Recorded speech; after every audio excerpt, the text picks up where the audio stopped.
예, 하나님은 최악의 상황에서도 일하십니다. 하나님은 최악의 상황에서도 일하십니다라는 제목으로 하나님 말씀 증거하도록 하겠습니다. 오늘은 룻기를 통해서 한 주제입니다. 섭리를 보기를 원합니다. 우리는 일상생활에서 섭리란 말 잘 안 쓰죠. 여러분 오늘 하루 종일 쓴 단어 중에 섭리라는 단어 썼습니까? 오늘 뭐 섭리가 있었다 뭐 이런 말 안 쓰죠.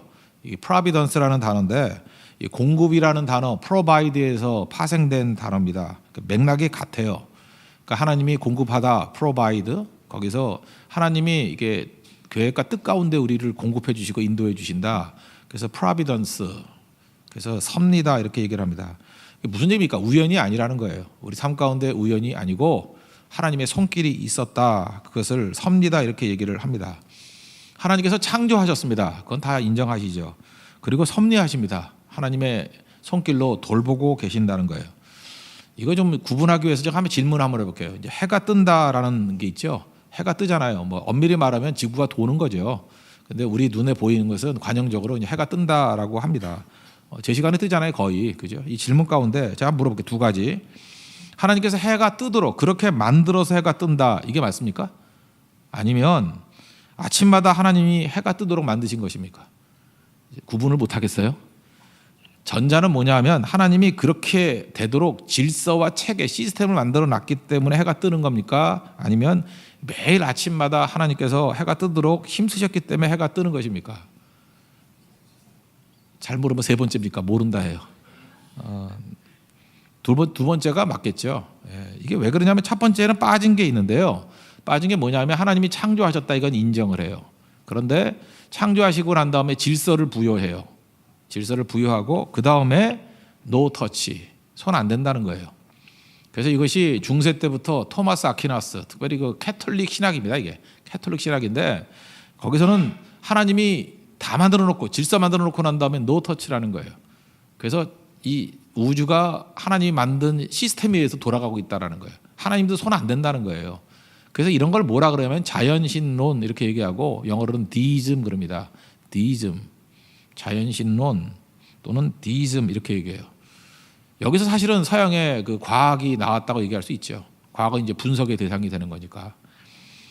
근데 이건 결정적으로 한 가지가 빠진 게 있죠. 뭐가 빠진 거죠? 그 하나님께서 손 뗀 게 아니잖아요. 하나님께서 지금도 터치하고 계시죠. 날마다. 그래서 이 자연신론 이게 믿을 만한 것 같이 보이지만 이건 사실은 우리의 믿음을 성도리째 빼앗아 가버리고 하나님을 로봇으로 만들어버리는 이론이라는 것입니다. 로마서 11장 36절을 보면 만물이 주에게서 나오고 하나님께서 만물을 만드시고 주로 말미암고 이게 섭리죠. 지금도 이렇게 일하고 계시고 터치하고 계시고 주께로 돌아감이라 그에게 영광이 세세토록 있을지어다. 그래서 우리 많은 믿는 사람들이요 이런 자연신론을 믿으면 이건 제대로 된 믿음이 아니라는 거예요. 하나님은 창조하고 질서 만드시고 손 안 된다가 아니고 지금도 역사하시는 하나님이에요. 지금도 일하시는 하나님. 섭리의 하나님, 그걸 섭리의 하나님 이렇게 얘기한다는 것입니다. 그걸 믿어야죠. 요셉의 일대기를 보십시오. 하나님이 그 순간순간 안 보이는 것 같이 보이지만 그때 하나님이 일하셔야 안 하셔요? 일하시죠. 원래 이 자리에서 일하시는 분 믿습니까? 그게 섭리 하나님이에요. 근데 자연신론에는 그게 없어요. 그러니까 하나님 안 믿는 거예요. 창조는 인정을 하는데 하나님은 아무것도 안 한다는 거예요. 우리 섭리 하나님을 이제 로마서의 표현에 의하면 로마서 8장 28절에서 이렇게 얘기합니다. 우리가 알거니와 하나님을 사랑하는 자 곧 그의 뜻대로 부르심을 입은 자들에게는 모든 것이 합력하여 선을 이루느니라. 선이 뭐예요? 잘되게 만든다 그런 뜻도 있죠. 하나님께 잘되게 만들 계획이 있다라는 거예요. 하나님의 계획대로 우리를 이끌어 가신다는 것입니다. 이게 섭리예요. 그래서 섭리에 관해서 오늘 1장에서 보여주는 메시지 세 가지 정도 있다고 생각합니다. 첫째는 하나님은 최악의 상황에서도 일하신다라는 거예요. 그러니까 최악의 상황 그러면 하나님이 일 안 하시고 버렸다라고 생각하는데 그렇지 않고요. 최악의 상황 속에서도 하나님은 여전히 일하신다. 내 상황이 바닥이고 내 상황이 망하는 상황이고 실패의 상황이라 할지라도 그때도 하나님이 일하고 계신다라는 거예요. 오늘 룻기 배경을 보면 사사기죠. 사사기 배경은 뭐 하나님 다 떠난 사람들이고 자기 멋대로 자기 뜻대로 그냥 행하던 시대를 사사기 시대라 그러지 않습니까? 근데 이 자리에서도 특별히 그 룻기에 나오는 나오미와 룻은 절망 속에 있는 사람이죠. 얼마 전에 우리나라에 오셨던 그 존 파이퍼 목사님 계시죠? 존 파이퍼. 그분이 이게 룻기 그 책을 썼는데 그 부제가 이렇게 돼 있더라고요. 보이는 고난을 통해 만들어지는 보이지 않는 하나님의 사랑. 그러니까 우리 눈에 뭐가 보여요? 고난이 보여요. 보이는 고난. 근데 고난을 통해서 만들어지는 하나님의 보이지 않는 사랑이 있대요. 그러니까 섭리가 뭐예요? 고난 속에서 하나님 사랑을 보는 거예요. 하나님 일하심을 보는 거. 그게 룻기가 보여주는 중요한 메시지 중에 하나라는 것입니다. 지금 룻기에 나오는 나옴이나 룻이나 상황이 최악이라니까요. 그 최악의 상황 가운데서 하나님 일 안 하시는 것 같이 보이죠? 일하신다니까요. 그러니까 우리 그걸 믿어야 된다라는 것입니다. 그 경제적으로 흉년에 처하게 되었습니다. 1장 1절을 보니까 사사가 치리하던 때 흉년이 드니라. 이제 배경을 얘기하는데 흉년이 드니까 그 어떻게 됐죠? 이제 먹고 살라고 모압 땅으로 이제 이사를 간 거예요. 나오미와 그 가족들이. 그 고향이 베들레헴인데 베들레헴 이게 워드 프레이거든요. 이 베들레헴 베트라는 게 집이란 뜻이 집. 베다니 그러면은 그것도 집이란 뜻이거든요. 그래서 베트라는 나라가 집이니까 레헴이 떡이거든. 떡, 빵 가게, 빵집, 떡집. 그러니까 베들레헴은 먹을 게 있어야 되잖아요. 떡집에 떡이 없어요. 빵집에 빵이 없어요. 이게 모순이죠. 베들레헴에 흉년이 왔다라는 것입니다. 그 집안에 엘리라는 게 하나님이고 니가 의거든요. 오브. 무엇의 하나님의 멜렉 말락이라는 게 뭐예요? 왕이죠. 하나님은 하나님은 왕이시다. 나의 하나님은 나의 하나님은 왕이시다. 엘리멜렉이에요. 나오미 남편. 그러니까 되게 믿음이 좋아 보이죠. 그래서 먹고 살기 힘들으니까 두 아들 데리고 모압 땅에 가서 거기서 며느리 얻고 잘 살았다라는 것입니다. 그런데 거기서도 또 먹고 살 일이 막연해지죠. 어려워지죠. 그리고 더 문제가 되는 건 뭐예요? 남편이 죽었어요. 그리고 두 아들도 죽고. 그러니까 과부만 3명이 남은 거네요. 여러분 하나님 잘 믿고 섬기는 삶 속에서도 이렇게 어려움이 올 수가 있나요? 있는 것 같아요. 뭐 제가 아는 뭐 이렇게 목회하다가 보면은 어떤 분이 그랬죠. 예수님 잘 믿고 섬기는데 남편이 그 직장에 사고로 돌아가셨어요. 돌아가시고 큰 딸이 있는데 또 다리 무너져가지고 죽었어요. 성수대교.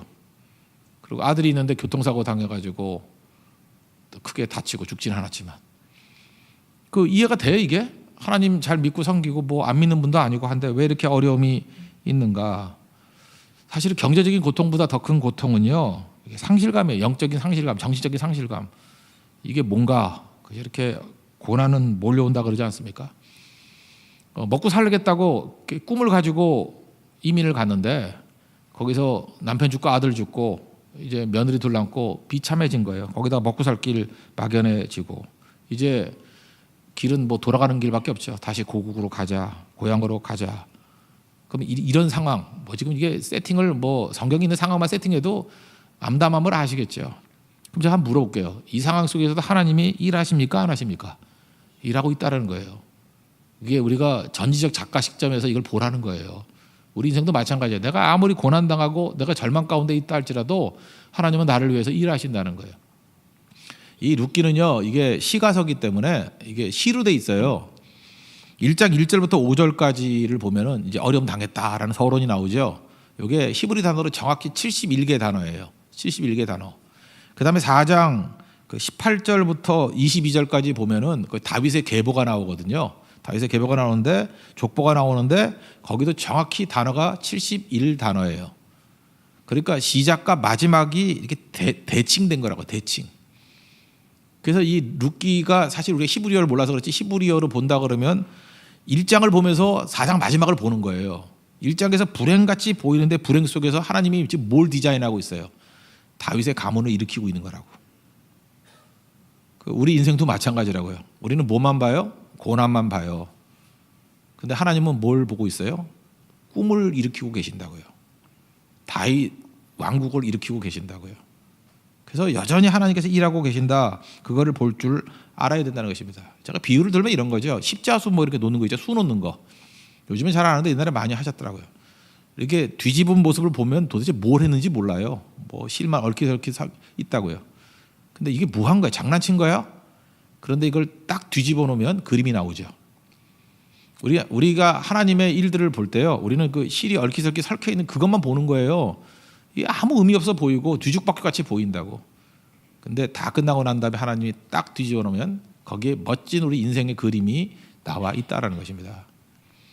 그러므로 하나님을 믿고 의지하는 백성들이 하나님 섭리를 믿는 거예요. 그래서 내 인생이 아무 의미도 없어 보이고요, 질서도 없어 보이고 무의미해 보이고, 이건 뭐 고난의 연속이고 살 가치도 없다고 생각하는데 그렇지 않아요. 이 가장 험악한 상황 속에서 하나님은 지금 뭔가를 만들고 계신다고. 나를 사랑하시는 주님께서 나를 이끌고 계신다고요. 오늘 그걸 믿는 믿음의 종 되기를 바랍니다. 1장 1절부터 5절까지 고난만 있는 게 아니에요. 그걸 뒤집어 놓고 보니까 4장 18절부터 22절 71개 단어에 똑같은 단어의 대칭이 뭐냐? 다윗 왕국을 세우고 계신다니까요. 그러면서 룻기는 다윗 왕국에 대한 준비기입니다. 준비. 하나님께서는 이 한 가정의 불행을 통해서 하나님의 놀라운 일들을 시작하고 계시더라는 거예요. 여러분도 마찬가지예요. 지금 여러분 삶에 뭐 여러 가지 고난들이 있죠. 어려움들이 있죠. 여러분 그거 피하려고만 지금 그러잖아. 이게 너무 어렵기 때문에. 그런데 그 이면에 하나님의 꿈이 있습니다. 하나님께서 여러분을 통해서 일하시는 내용들이 있다는 거예요. 우리 지금 다 안 보여요. 그걸 신뢰하는 거예요.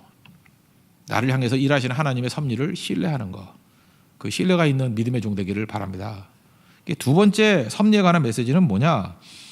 내게 싫은 건 다 떠나가기를 원하잖아요. 우리 그런 게 얼마나 많아요. 떠나기를 원하는 기억과 상처가 있습니다. 이거 내 인생에서 없어졌으면 좋겠어 하는 기억과 상처.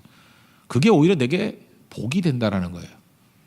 그래서 하나님께서 내가 떠나기를 원하는 기억과 상처를 잠깐 못 떠나게 만드시고 이렇게 혹달리듯이 이렇게 붙여주실 때, 그걸 내 생각으로 억지로 도망가려고 그러지 말고 하나님이 이걸 복으로 바꾸시려고 그러는가 보다. 이해는 안 돼요. 나중에 이해되는 거야. 끝나고 난 다음에 아하라는 그 아하 포인트가 있어요. 아하, 하나님께 이렇게 나를 이끌어 가셨구나. 이 고향으로 가라. 그럼 거기 양식이 있다 그랬죠. 6절 보니까 모압 지방에서 여호와께서 자기 백성들을 돌보시고 그들에게 양식이 있다함을 듣고 이제 두 며느리와 함께 모압 땅에서 돌아가려고 했습니다. 어떤 분들이 이걸 이렇게 해석을 하는 분도 있어요. 그게 베들레헴을 떠났기 때문에 이렇게 고난을 당한다. 근데 그건 뭐 너무 과대한 해석인 것 같아요. 여러분들도 먹고 살기 힘들면 먹고 살만한 데로 이동하는 게 뭐 나쁜 거겠어요? 그런 거에 너무 큰 메시지 두지 말고 삶 가운데 고난이 왔다 이런 거예요. 근데 그 나오미의 이제 부정적인 모습이 나오는데, 나오미가 전 이래야 된다고 생각해요. 두 며느리 데리고 야 가자, 고향으로 베들레헴으로 가자. 그래서 죽어도 주님 품에서 죽고 살아도 주님 품에서 살고 우리 여기서 승부 보자. 뭐 죽어도 하나님 품에서 죽으면 되는 거지. 그러고 갔어야 된다고요. 근데 두 며느리를 데려가지 않으려 그러죠. 그죠? 그래서 8절을 보세요. 니네 엄마 집으로 가. 그렇게 얘기하죠. 여호와께서 선대하기를 원한다. 9절에 또 뭐라 그래요? 각기 남편의 집에서 위로받게 하시기를 원하노라. 가래요. 10절 나오미에게 이르되 아니이다. 우리는 어머니와 함께 어머니의 백성에게 돌아가겠습니다. 두 며느리가 다 그랬어요. 근데 뭐 안 되어 뭐 그런 거죠, 이거. 그죠? 몇 번 하는데 돌아가라 그랬더니 14절에 이제 본심이 드러났죠. 오르바는 갔고 룻은 안 갔고 어머니를 부쫓았더라. 이런 얘기가 나옵니다. 이걸 보면서 나오미가 참 배려심이 깊은 시어머니다 이렇게 이해할 수도 있지만, 저는 이게 배려심이라고만 꼭 생각하고 싶지는 않아요. 15절을 보니까 내 동서는 그의 백성과 그의 신들에게로 돌아가나니 그런 얘기가 나오잖아요.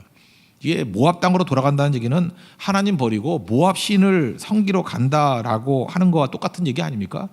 그 얘기는 무슨 얘기예요? 이게 신앙인으로서 권면할 수 있는 얘기는 아니죠. 우리 같으면 예수 믿는데 야 저희 가서 알라신 믿고 가서 망해 뭐 이거 똑같은 거죠. 이렇게 말하는 걸 이거를 배려라고 말할 수는 없죠. 어쨌든 간에 룻은요 이거 따르지 않고 그 위대한 고백이 나오죠. 16절부터 17절까지. 이거 영어 성경으로 쭉 외우고 여기는 어머니라고 안 돼 있고 영어 성경 다 유로 돼 있거든요. 이 명문이에요, 명문. 여러분들 사랑 고백 중에 이거보다 멋진 사랑 고백은 없는 것 같아요. 내가 어머니를 떠나며 어머니를 따르지 않고 돌아가라 강권하지 마십시오. 그러면서 어머니가 가시는 곳에 나도 가고 어머니께서 머무는 곳에서 나도 머물겠습니다. 어머니 백성이 내 백성이 되고 어머니 하나님이 내 하나님. 어머니께서 죽으시는 곳에서 나도 죽고 거기 묻힐 것이라. 내가 죽는 일 외에 어머니를 떠나면 여호와께서 내게 벌 내리시고 더 내리시기를 원합니다. 기가 막힌 사랑 고백이죠. 룻은 안 떠났다 이런 얘기죠. 저는 룻과 같은 이런 자유와 용기가 우리 가운데 있었으면 참 좋겠어요. 좋은 며느리예요. 좋은 사람이에요. 좋은 동역자예요. 근데 오늘 나오미를 좀 초점을 맞춘다 그러면요. 사실 이 룻이 이 결정 내리는 건 쉽지가 않았어요. 첫째, 모압 여인이 유대 땅으로 간다는 건 유대인들이 얼마나 차별이 심한지 알죠. 예수님 당시에 그 가나안 여인, 수로보니까 여인이 자기 딸 귀신 들린 거 고치기로 나왔더니 뭐 개라 그러잖아요. 그죠? 뭐 자녀에게 줄 것을 개에게 주지 않는다. 그랬더니 뭐 개들도 주인의 상에서 떨어지는 부스러기 먹습니다. 이런 얘기 나오잖아요. 이거 예수님이 독특하게 한 것도 있지만 유대인들은 이방인들을 개로 여겼습니다. 차별이 엄청나요. 그거 감수하면서 간다는 얘기였고, 또 하나 그 어머니 따라간다는 건 제가 재혼 안 한다는 얘기거든요. 평생 홀로 살 수 있는 가능성이 있는 그런 일을 선택했다라는 거예요. 세 번째 제일 중요한 건 뭐예요? 믿음의 결단이에요. 나는 하나님 섬기겠습니다. 사실 이게 제일 큰 거겠죠. 근데 룻이 경험했던 하나님은 어떤 하나님이에요? 막 복 부어 주시는 하나님이 아니라 나오미를 통해서 봤잖아요. 쓰디 쓴 하나님이에요. 고난 주시는 하나님. 그죠? 이렇게 형통한 게 아니에요. 근데 그 하나님 말씀을 들은 거죠.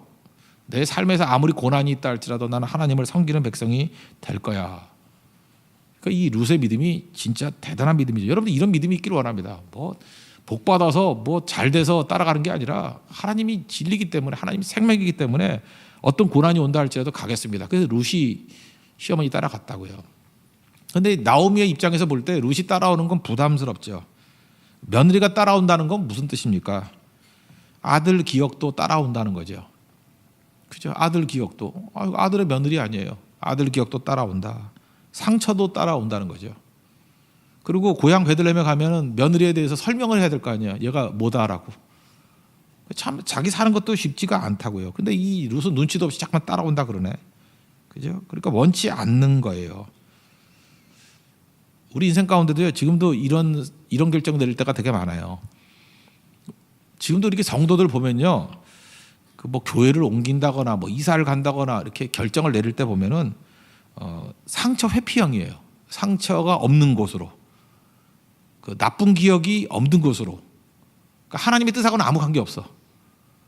그래서 결국은 망하는 인생이 되더라고. 하나님께서 어떤 때는 그거를 감수하면서 나쁜 기억이라 할지라도 테이크 해라. 어떤 상처를 할지라도 이거 짊어지고 가라. 그런 게 있거든요. 그러면 그걸 순종을 해야 되는데 그냥 아픈 건 피하겠다. 뭐 이런 거죠. 아픈 건 피하겠다. 뭐 누구 보면 잠깐 상처가 돼요. 그 떠나고. 계속 그런 식으로 살아봐요. 아무것도 아니죠. 근데 그렇게 사는 사람이 많아요. 오늘 메시지가 이거예요. 그렇게 살지 말라는 거예요. 하나님께서 이 기억과 상처를 품을 때 오히려 놀라운 일들이 일으킨다는 거죠. 잘 보세요. 지금 나오미가 인생이 바뀌었죠. 누굴 통해서 바뀐 거예요? 그 상처와 나쁜 기억을 가지고 있는 룻을 통해서. 룻을 품었기 때문에 나오미가 인생이 바뀐 거예요. 처음에 자기가 이게 부담이라고 생각했던 며느리였는데 아니에요. 그 며느리 때문에 사장 같은 데 가봐요.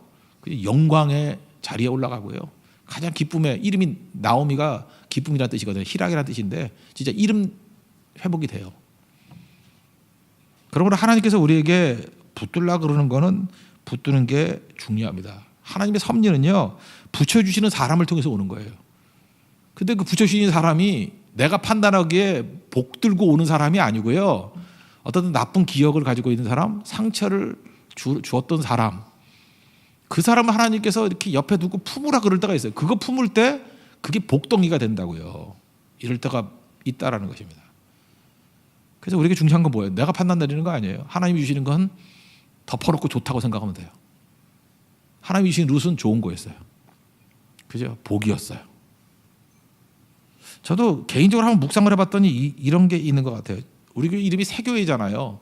누가 지었게요? 제가 지었어요. 뭐 목사가 그것도 못해 개척하면서. 그죠? 새교회라고 지었던 이유는 뭐냐면 진짜 새롭게 출발하려고요. 제가 진짜 여러분들 지내보면 알지만 저 한 번도 그런 생각을 품은 옛 성도 품고 교회를 하겠다 이런 마음을 품 적이 한 번도 없고 실제로 옛 성도들이 오는 거를 싫어했어요. 여기도 제가 싫어했는데도 불구하고 오지 말라 그랬는데 왔던 어떤 집사님 부부도 있고 그래요. 나 싫어요. 진짜 싫었다고. 왜 싫었냐 하면 그 별로 안 좋은 기억이고요. 상처고요. 아픔이고요. 단절이고요. 생각도 하기 싫어. 생각도 하기 싫어요. 그런 게 있잖아요. 왜냐하면 새로운 일을 해야 되니까.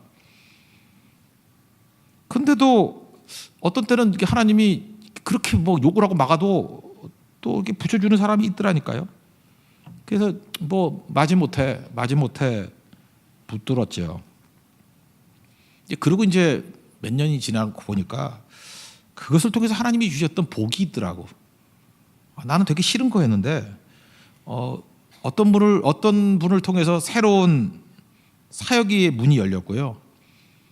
또 어떤 분을 통해서 새로운 꿈을 꾸게 됐고, 그 사람 없었다면 이거 안 했을 건데 뭐 이런 거. 그리고 실질적인 도움을 준 분도 있어요. 도움을 좀. 교회가 굉장히 큰 힘이 좀 필요했을 때 엄청 도움을 줬어요. 관상으로는 도움이 안 되는 사람이었는데 뭐 하여튼 무슨 도움인지 묻지 말아요. 사실 돈이었어요. 하여튼 무지하게 도움이 됐어요. 그죠? 그런 사람 아닌데, 그죠? 되게 짠돌이었고 그랬는데 하여튼 뭐 그런 것도 있고. 그래서 지나놓고 쭉 보니까 제가 느낀 게 어떤 분은 또 위로가 된 분이 있어요. 이게 영적인 위로를 이렇게 주실 수도 있구나. 제 개인적으로 볼 때는 룻이었어요. 이게 뭐 호가같이 좀 떨어졌으면 좋겠는데 왜 달라붙지? 뭐 이런 느낌이었는데 사실 그 룻을 통해서 복이 되더라는 거예요.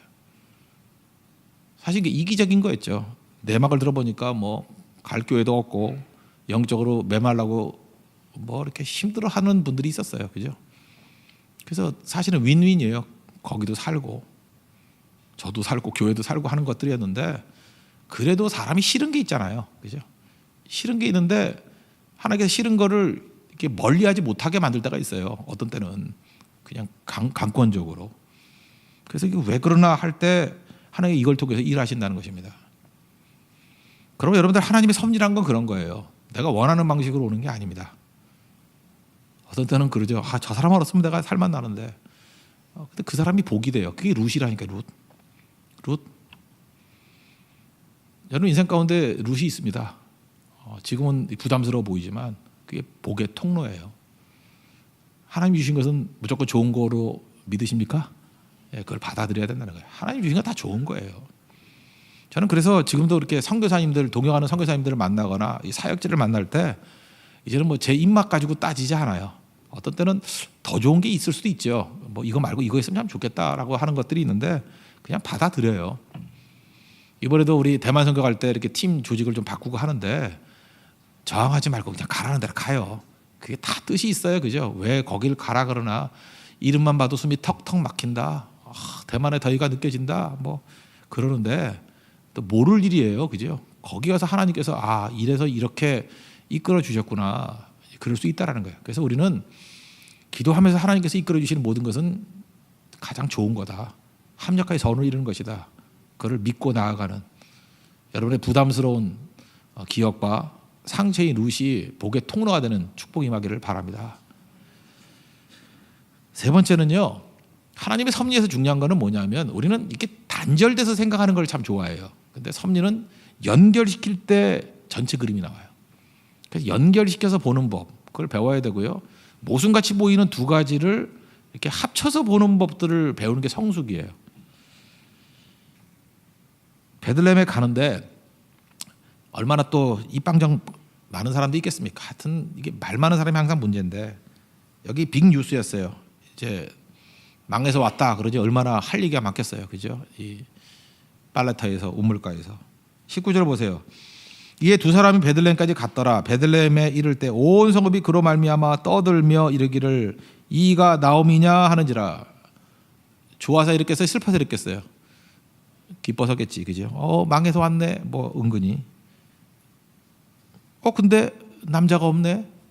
얼마나 여자들이 할 말이 많겠어요. 그죠? 나오미 좀 잘 살았거든요.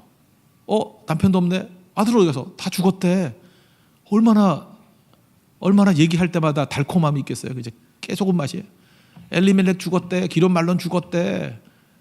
거기다 또 할 말이 있겠죠. 근데 왜 며느리 하나만 왔을까? 하나는 집에 갔대. 뭐 남았대 뭐 이러면서 그냥 생각만 해도 진짜 지긋지긋한 여자들이에요, 그죠? 지긋지긋한 여자들.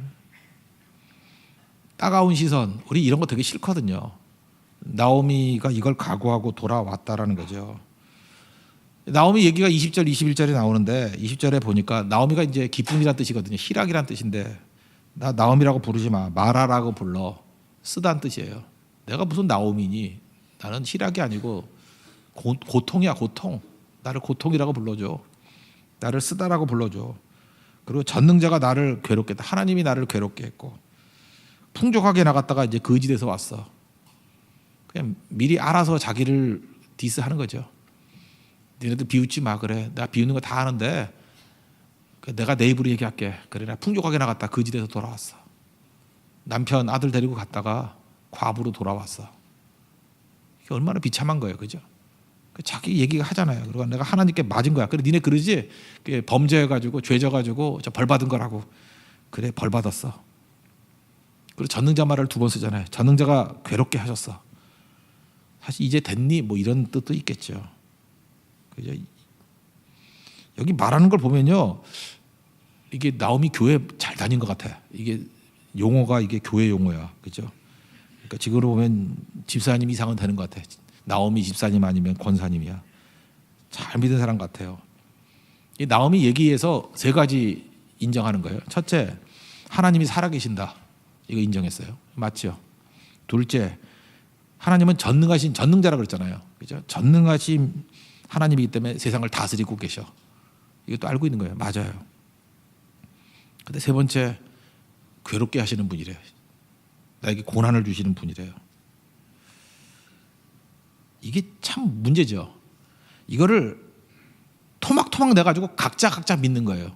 하나님 살아계신다 믿고, 하나님이 전능하시기 때문에 다스린다, 섭리하신다는 것도 믿고, 나를 괴롭게 하신다는 것도 믿고. 근데 이건 전체적으로 틀린 거거든요. 이 3가지를 합쳐야죠. 이게 섭리의 시각이에요. 하나님 살아계시고 전능하신 하나님이 다 다스리고 계셔요. 근데 고난이 있어요. 이거 다 합치면 그러니까 무슨 뜻이 있겠지. 합력하여 선을 이루겠지. 여기서는 토막을 내놓으니까 이해를 못하는데 우리는 이미 결론을 알고 있으니까 합치니까 뜻을 알겠죠. 이걸 통해서 하나님께서 섭리의 손길로 그를 높여 주시는 거예요. 그러니까 우리는 미래 일을 잘 모르잖아요. 모르는데 그 문제를 해결할 수 있는 비결이 어디에 있어요? 연결시키면 돼요. 연결. 지금도 보면요, 이게 신학적으로 좀 문제가 있는 사람이 하나님이 어떤 하나님이냐 그러면 정의의 하나님, 공의의 하나님, 또 하나님이 어떤 하나님이냐 사랑의 하나님, 이걸 따로따로 분석을 해요. 그래서 공의의 하나님 그래가지고 그것만 붙들고 뭐 그냥 정죄하려고 그러고, 어떤 사람 사랑의 하나님 그래가지고 모든 게 뭐 용서되는데 못할 짓이 뭐가 있어요. 도덕 폐기로 가고. 근데 2가지가 모순같이 보이는 팽팽한 긴장이 있는 것을 연결시키면 십자가가 나오죠. 그죠? 하나님의 정의는 죄의 삭슨 사망이니까 죽어야 되는데 우리 죽일 수 없으니까 독생자 예수를 죽인 거고, 그래서 공의를 만족시킨 거고, 그래서 그 보혈의 피로 우리를 건져주시니까 사랑의 만족이 되는 거고, 이 2가지가 연결되니까 십자가의 메시지가 나오잖아요. 그래서 지금도 이렇게 만나보면 미성숙한 사람의 특징이 뭐냐면 책 한 권 읽은 사람, 한 가지 들고 나와. 성경에 이거 있잖아요 이러는 사람 있죠. 누가 없대? 그 있는데 그 다음에 연결을 시키는 걸 못해요. 그러니까 맨날 모순이라 그러고 이해를 못하는 거고 답답하다 그러고, 그래서 무너지는 건데, 하나님께서 우리의 깊은 고난의 과정, 시간을 통해서요 이것이 연결되게 만드셔요. 그게 믿음의 성장입니다. 저는 우리 성도들이 이런 깊이 있는 믿음의 성장이 있는 하나님의 종들이 되길 원합니다. 이게 되게 중요한 거예요. 여러분, 세상 만사가 다 그렇잖아요. 동전이 있으면 동전에 양면이 있잖아요. 어떤 것도요, 이게 좋은 게 있고 나쁜 게 있어요. 예를 들어 모태신앙 그러면 좋은 게 있죠. 어려서부터 하나님 말씀을 듣고 기초적인 양육을 받고. 근데 모태신앙이 좋기만 하나요? 또 나쁜 것도 있어요. 매너리즘에 빠질 수 있고, 또 이렇게 뭐 스펙타클한 게 없고 미지근할 수 있고, 좋은 것도 있고 나쁜 것도 있는 거예요. 또 중간에 믿는 분들 특징이 뭐예요? 이거는 믿음의 이제 자기는 조상이잖아. 아브라함 같이 뜨겁게 믿을 수 있어요. 헌신할 수 있어요. 근데 생각지도 못한 허점이 있어. 남들 뻔히 하는 거 모르고 촉이 느려. 영적 촉이 좀 약해요. 그래서 모태신앙인 애들한테 가가지고 걔네들은 답은 몰라. 근데 뭐가 좀 이상해. 그러면 이상한 거예요. 근데 나중에 믿는 애들은 촉이 없어. 하나도 이상함을 느끼지 않아. 그래서 엉뚱한 열심 가지고 이상한 데로 빠질 수 있어요. 잘 보세요. 동정이 양면이에요. 이게 어느 게 좋고 나쁜 게 있는 게 아니고 다 있어요. 뭐든지. 그러면 우리가 붙들어야 될 게 뭐냐면 이런 다양한 은사를 가지고 다양한 상황 속에 있는 사람들을 상황을 연결시키는 거예요. 연결. 그래서 하나님께서 거기서 합력하게 선을 이루시게 만들어 주신다는 것입니다. 나오미의 신앙 체험과 룻의 신앙 체험과 나중에 보아스의 신앙 체험이 이게 버무러져 가지고요. 하나님의 놀라운 사랑의 메시지가 나오는 거예요. 이게 섭리입니다. 섭리. 그래서 하나님의 섭리의 손길을 아는 사람들은요, 자기 생각에 매몰되지 않아요. 그 형제를 보고 자매를 바라보는 거예요. 그걸 어떻게 하면 이걸 하나 되게 만들 수 있느냐, 그 연결시키는 과정 속에서 하나님의 그림이 보이기 시작합니다. 그게 섭리의 인도하심이에요. 그걸 바라볼 수 있는 하나님의 종 되기를 바랍니다. 그래서 우리 4장 가면 알잖아요. 해피엔딩으로 끝난다는 거. 놀라운 일들이, 이건 뭐 한 가정의 고난의 문제가 아니라 하나님의 메시아 사역의 토대를 이루는 사건이 되잖아요. 어마어마한 일들이 벌어지게 된다는 것입니다. 우리 안에도 이러한 능력이 있기를 원합니다. 그러므로 정리하면 인생 가운데 여러분들이 어떤 문제가 있다 할지라도 두려워하지 마십시오. 두려워할 이유가 없죠. 하나님이 섭리 가운데 있는 거예요. 최악의 상황 속에서도 하나님 일해야 안 해요. 일하신다고요. 그걸 신뢰해야 돼요. 하나님이 일하고 계셔요. 일하고 계시기 때문에 문제 될 거 없어요. 하나님이, 나는 잘 모르지만 우리 기본적인 평안함이 있어야 돼요. 하나님 믿고 의지할 때 내 길을 인도해 주신다고. 그리고 내가 그렇게도 기억하고 싶지 않은 나쁜 기억, 상처를 가지고 있는 룻이라는 존재가 있어요. 도망만 치지 말아요. 맨날 잠수 타고 도망치고, 그게 얼마나 그게 연약하고 한심한 믿음인지 알아요? 그러니까 맨날 수렁에 빠지는 거지. 하나님이 그걸 품고 가라 그러면 품고 가는 거야. 이해 못해도 지나놓고 룻이 복이라니까요. 룻 때문에 다 일어나게 돼요. 나에게 룻이 있다고 품고 가십시오. 그래서 그게 복된다는 거예요. 그리고 마지막 세 번째, 우리가 뭐 다 아는 얘기 아니에요. 그죠? 하나님의 은총 가운데 연결시킬 수 있는 모순이 있는 게 아니에요. 내가 이해를 못할 뿐이지. 그냥 시간을 두고 자꾸 연결시켜 나가면 거기 십자가의 파워가 나오고 능력이 나온다는 거예요. 어쨌든 우리가 하나님 믿고 의지하는 백성들은 절대 넘어지지 않습니다. 세워주심을 믿죠? 주님 바라보고 승리할 수 있는 믿음의 종 되기를 바랍니다. 네, 모두 자리에 선언하겠습니다. 아무것도 두려워 말라 찬양하겠습니다.